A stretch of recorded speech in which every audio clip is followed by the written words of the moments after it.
Hi guys, alam nyo ba ang lugar na ito?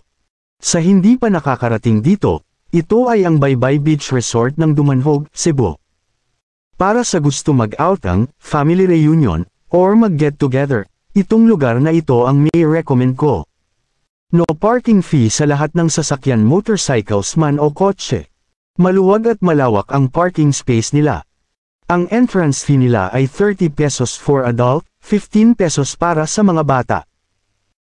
Pagpasok mo sa area ng resort, makikita mo ang mga malawak na mga lugar na pwede ganapin ang mga group event, tulad ng team building, mga palaro, at iba pang event, at may swimming pool din sila.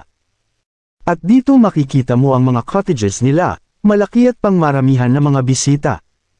Mayroong silang cottage na 15 na katao, at 25 na katao, may mga tindahan na rin sa area. At sa pagbaba mo sa hagdanan na ito, makikita mo ang ganda ng view, ganda ng dagat, malinis, at malinaw, hindi man siya pinong buhangin, ngunit maputi ito, may mga puno rin na pwede mong silungan kapag mainit na ang panahon, at sa mga puno na yan pwede rin kayo mag-rent ng table kung ayaw nyo kumuha ng cottages.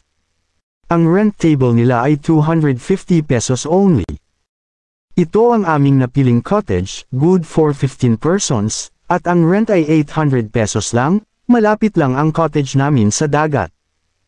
May sarili na rin kuryente, magdala na lang kayo ng extension para sa iyong mga saksakan ng kuryente, para sa inyong pag-charge ng phone. Ang mga comfort room, at shower room ay automated na, maghulog lang kayo ng 5 pesos coin, magkaroon na kayo ng tubig. Ang Baybay Beach Resort ng Dumanhog ng Cebu ay maganda, malinis, affordable lang sa mga nag-budget na mga gusto mag-outang. Thank you for watching.